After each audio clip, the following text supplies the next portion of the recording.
Hello, everyone. Welcome to another Karimu Talks. I am Eduardo, a Karimu volunteer from Brazil, and I have the pleasure to host Holly, that works with me, I think, weekly in many meetings of Karimu. So, Holly, welcome to Karimu Talks. Thank you.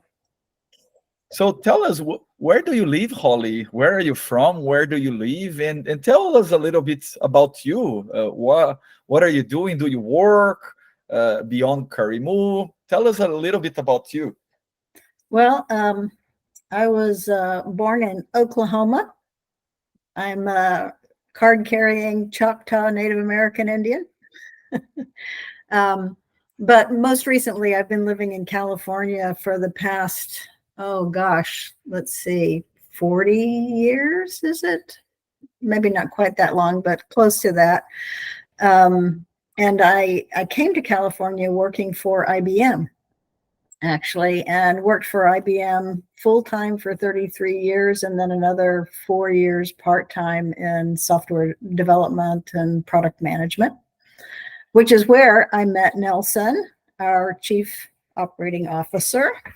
And he was my favorite manager of my entire career. And after I retired, he and I had kept in touch, and we get together, have lunch. What are you doing? And then he started talking about Karimu after he had retired, from Google, and said, oh yeah, you should come to one of our leadership meetings, check it out. And I did, and here I am. And what do you do in our weekly meetings? What is your role in Karimu? We will talk a little bit about the projects in Tanzania in a minute, but tell us about your weekly work here at Karimu. I kind of do a little bit of a lot of things. Officially, I'm the global program manager for financial services and for entrepreneurship.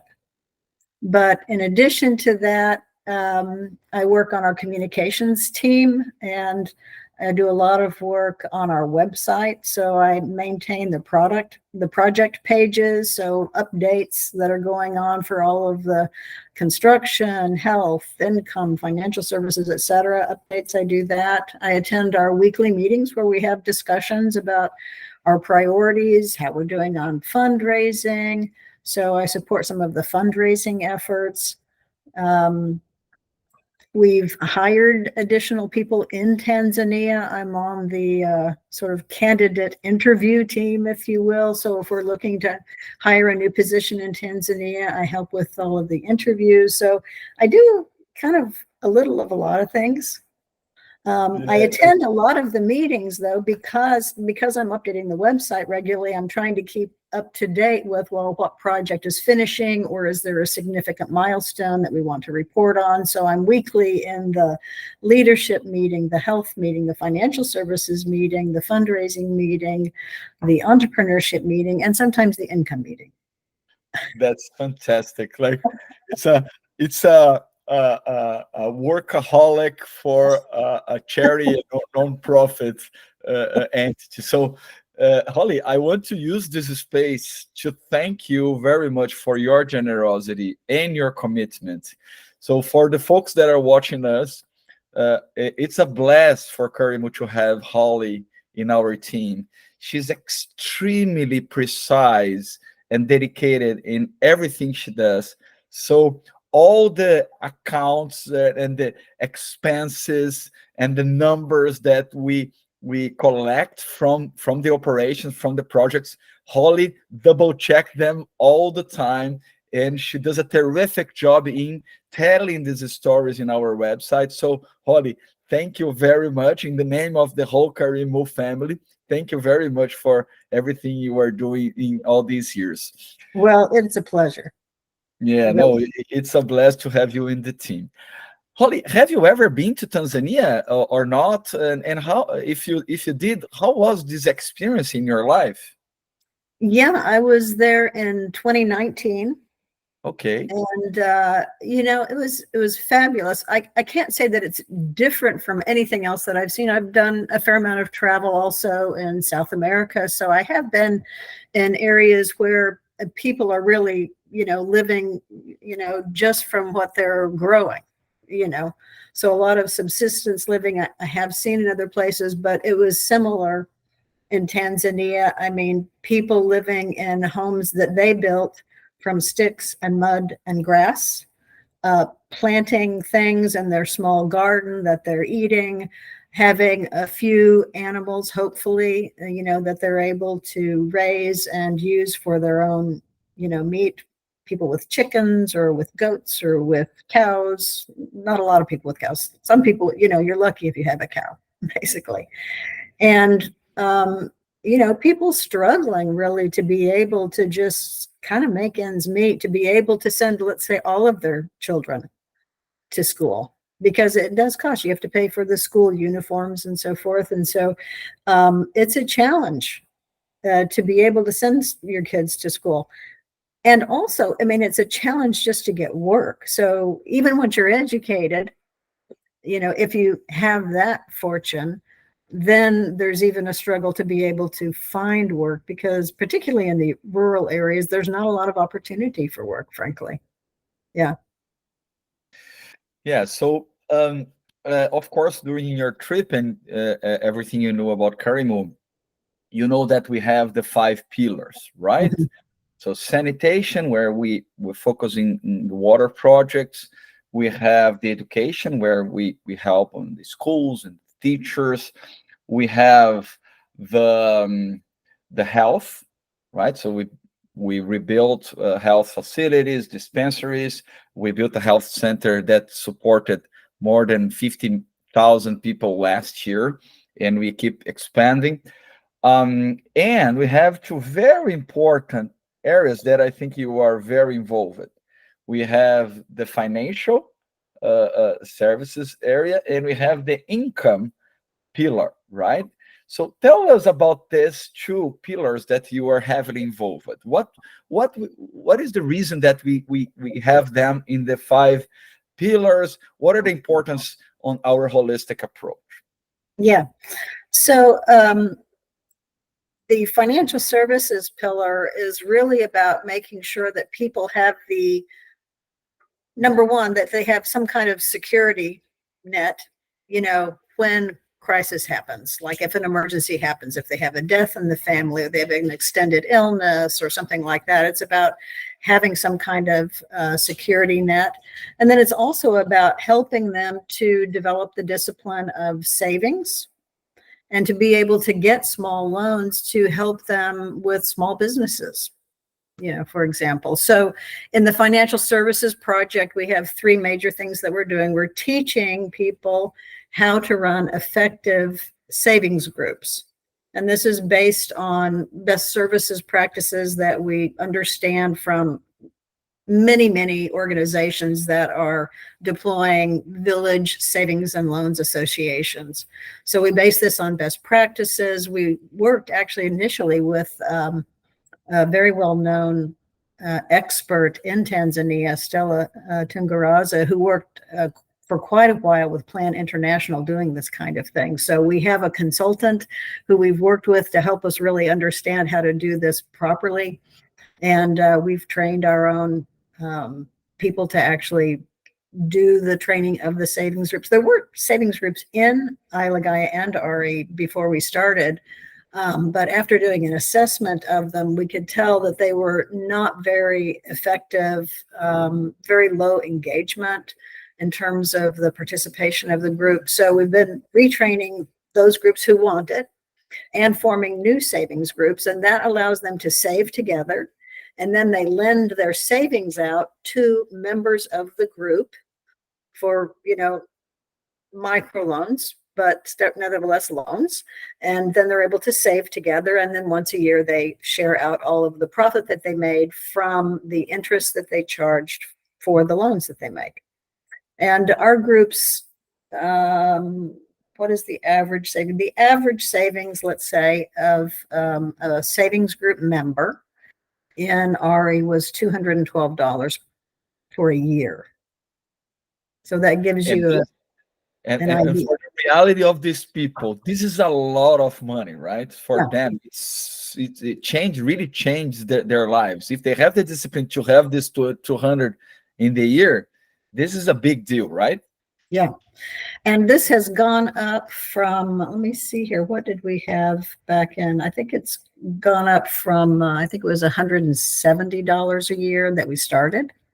So it's increased substantially from when we first started working with the groups in terms of how much they're able to save. And so that's a real indicator that they're able to start saving more money. The other thing that we notice with our savings groups, the way it works is you buy shares. So it's like an investment. And so maybe a share costs 1,000 Tanzanian shillings, let's say, which is, that would be a little less, that would be like 50 cents, let's say. Okay, so that's what you could save, 50 cents, or you could buy up to 5 shares. So that would be $2.50 a week. And what we see over time is that the groups that have really stayed with us, completed the training, continue to save together, year after year, they're increasing their share price, which means that they can save more, which is an indicator of also how well their family is doing. If you're in a group that's actually able to increase your share price year after year, I mean, that's pretty amazing. And we have groups that have done that like 4 years in a row. And Holly, what is the rate of the bad debt? So do people do not pay their loans? How is this?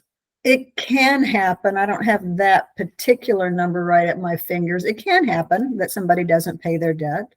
What happens then is that we take that from their savings.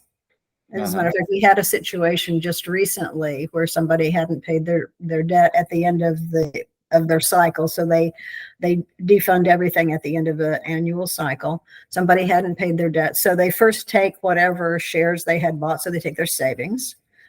That may or may not fully pay it off. In this case, it hadn't, but one of the members knew the family of the person. He said, okay, I'm going to pay that for them. He paid it off, and he was going to go get that from, people that he knows. So the thing about savings groups is you really want it to be people who you know. So they tend to be very local to a particular village or even a sub-village. And you're saving with people that you know, or people who's are friends of who you know, because you want there to be that kind of trust, because I mean, this is your life savings here that's saving with these people. Anyways, we train savings groups, as I mentioned. The second thing we do is we provide loans to savings groups who have graduated from our training. Now, once you've graduated from our training, so let me just look up a number here. So we've been giving out loans since 2021. To date, we have funded $77,804. We have had 0 late payments. So that's the answer that I was looking for. So because of the reputation and how important is this to each person, the bad debt is very small. Like it is very small. And, I mean, when we're training groups, we do a regular assessment of how well they're doing. So we're assessing how well are they discussing what loans they give and making sure that they're giving them to the people who need them the most and who are able to repay them. How's the repayment going? How effective is the chairperson at leading the meeting? How effective is the treasurer, and so forth? So we do a regular assessment of the groups, and you have to be above 80% in order to get a loan from us and to graduate. And that is also the criteria for the third part of our financial services program, which is the Federation. And the Federation is a group of savings groups that have come together so that they can collectively leverage more capital.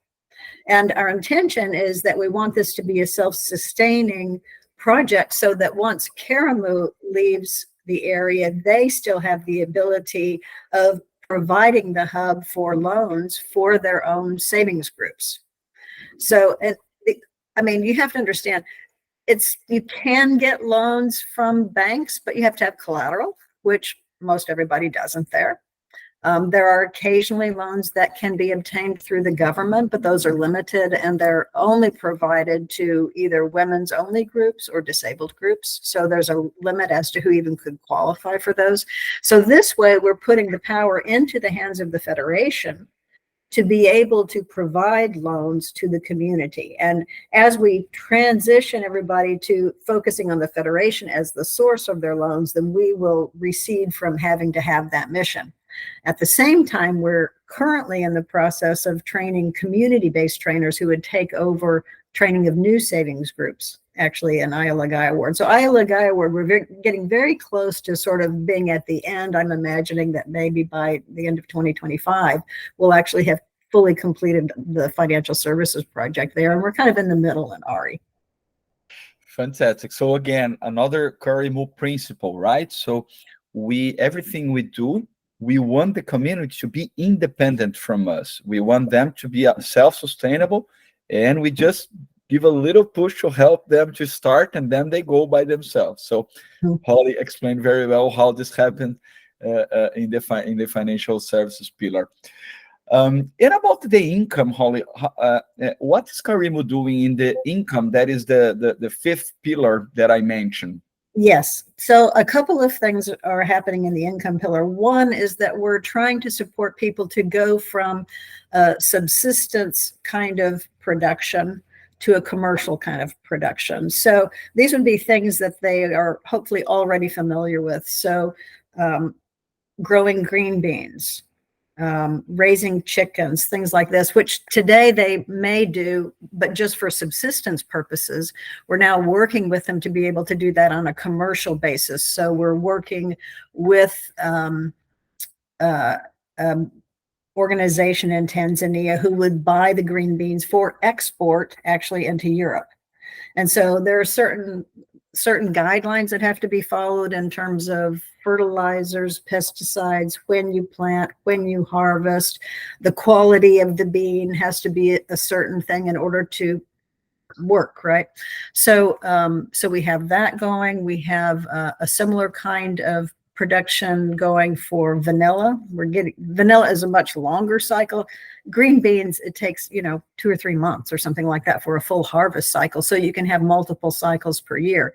Vanilla takes 4 years from planting to first income. So we're looking at having multiple kinds of crops that could be grown. So we have vanilla.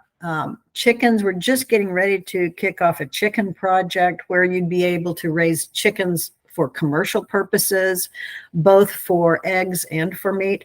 So there are those kind of agriculturally based income producing functions which we're looking to help migrate to a commercial basis. And then the second thing that we're doing is training groups around entrepreneurship. And so we've partnered with an organization, Street Business School, who trains trainers about entrepreneurship, starting small, specifically focused in low-income areas. They began themselves in Uganda, but now have spread worldwide to training other nonprofit organizations. So we've started, we've graduated, 2 classes, unless the third class had their graduation this week. I'll find out tomorrow. So we're slowly getting started there. But I mean, what we've seen already, just in the time from when they entered to when they graduate, we're seeing a doubling in income. Wow, that's a huge impact. Yeah. It's huge because almost nobody actually understands record keeping. They're not keeping track of their expenses. They don't really understand, are they making a profit or not, or what aspect of their business is profitable. They've had no training in how to attract and retain customers or how to differentiate their products. So they're learning about all of this sort of just basic business skills in the entrepreneurship program. So we have those two, and we're looking at how do we sort of combine and leverage the strengths of savings groups, entrepreneurship, and these income generating programs together. We're actually just in the process of developing this program because we have had a little bit of a challenge really attracting and retaining youth into some of these programs. So we think maybe by combining them together, we'll be able to have a stronger attraction for youth who basically, I mean, they don't have any money to save. I mean, this is the problem. They can't get work because there's no jobs. They don't have any of their own income yet. So they kind of we need to kind of help kickstart them a little bit. With some kind of a loan or something that helps them to start to generate some income. Then they can start to learn a savings discipline, and they can learn about how do they expand their business and so forth. So all of this is going on right now. Yeah, that's fantastic. How many savings group we have, Holly? Do you remember this number? I can tell you really quick. We have more in Isla Gaya than in Ari. Right now we have in Isla Gaya, we've graduated 17 groups, and we have 3 currently in training. And in Ari, we just graduated our first 2 groups, and we have 6 currently in training. So, I mean, total, if you looked at across both wards, and how many people do we have? I mean, it's on the order of 700 and something. Nice. Yeah, yeah. We are. I think this is a process that we are evolving. Of course, I think the impact for the people that are already in our savings groups, it's substantial. So this changing their lives, and I think the more graduation we have, more people will start joining. The word of mouth will help us to create more, right? So it's a process that I'm very optimistic that will also help our holistic approach. Very good. Let's change gears here. So for Karimu as a whole, Holly, in your opinion, what are the next big challenges that we have? And where do you think we need help?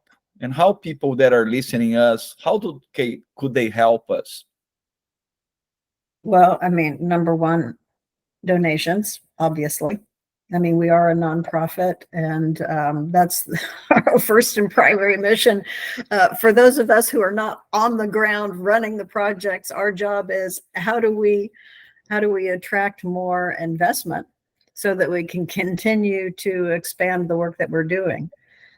So clearly, we can always use more help in terms of attracting donors. One of the things that we find that really attracts people is when they go and visit. I mean, to see the conditions in which people are living, I mean, it just gives you a different perspective than what you would have here in the West otherwise. And now you can really see the contrast between what we see in Ari Ward, where we've been working a very short time, and Isla Gaya, where we've been working a number of years. I mean, it is night and day. When you compare the schools, you compare the dispensaries, just the living conditions, just anything. So it's always helpful to have new people come on volunteer trips to actually see what the real conditions are, because it's very inspiring then, and you actually see what is the work that we're doing and how effective it is. So that's always true. So donations and volunteers to come on our annual trips. But we can use volunteers in lots of areas. I mean, we have people who work very much behind the scenes doing work on technology and helping us, make enhancements to the website. Or we have people who are helping us with our dashboards. So we publish information that we can about how are we doing in health and how are we doing with the schools and so forth. And it takes work to maintain those dashboards, so that we can present, this is the work that we're doing. If you have a particular skill in communication, we can always use help in the website and our social media, new ideas. There's just lots of ways in which we can put somebody to work if they're really interested. And, it's like, well, why would you work for Karimu? I mean, for me, number one, it's just the joy of contributing. I mean, for me, I'm retired. So, for me, it's a lot easier, I suppose, than people who are still fully employed. But it was really important to me to be able to contribute, and it gives retirement a lot of meaning for me. That's fantastic, Holly. I also, yeah, to me, it's very similar. Like the feeling that I have when I see the impact, and the gratitude of these people to what we are doing and the way we are giving back to the society, it's very fulfilling. So I completely agree with you. Yeah. Also, one thing that I want to highlight about the volunteers that for us is very important. So Karimu do not pay any volunteer for the work. So we only have seven staff on the ground in Tanzania that they have some functions in our projects there, but all the donations they go to the projects and to the salary of this staff. So we are different than many institutions around the world. So uh, everything or most of what we do, except for our staff on the ground, is made by volunteers that receive absolutely nothing to in terms of money, right? Receive a lot, right, in terms of uh, uh, gratitude from people, but we don't receive any financial compensation to do this work. And I think this is one of the great things of Karimu. So we really apply the capital, apply the donations on the right directions. And there are brilliant people that help us to tell these stories very precisely in our website. So, Holly, I think that's it. Any final messages to our friends that are listening us here? Any last message? Mm, let's see. I would just say that it's very heartwarming to me. I mean, I love getting to work with our counterparts in Tanzania, on a day-to-day and a weekly basis. I'm on Zoom calls like this with um, the program managers on the ground, Victoria and Francis and Baraka and Shao, and it's really wonderful. These are all very young people. These are not like older, really experienced. These are young people who have just worked really hard and are really dedicated to being able to help their community. And it's just a joy to see them grow and succeed. Um, so it feels really like an honor. Yeah, it's amazing, and it's very interesting how they use the hours that you are giving to them to learn, right? So they use this a lot. It's very important for them. I think it's a great point. Very good. So for those that are listening to us, thank you. It was great to have Holly here. I again thank Holly for the generosity and the hard work here at Karimu. I invite you to follow us on Instagram. So Karimu Foundation on Instagram and Facebook. I also invite you to check our website that Holly works really hard to keep it updated. So karimufoundation.org. And we also have all the donations buttons and pages if you want to help us with a donation. And if you are interested in coming with us to Tanzania, we have the programs. In the program part of the website, we have all the trips that we do. We have family trips, we have expeditions, we have volunteer trips. So send us a message. It will be a great pleasure to have you as a volunteer and traveling with us to help this humanitarian cause. Thank you. See you very soon. Thank you, Adu. Bye bye. Bye.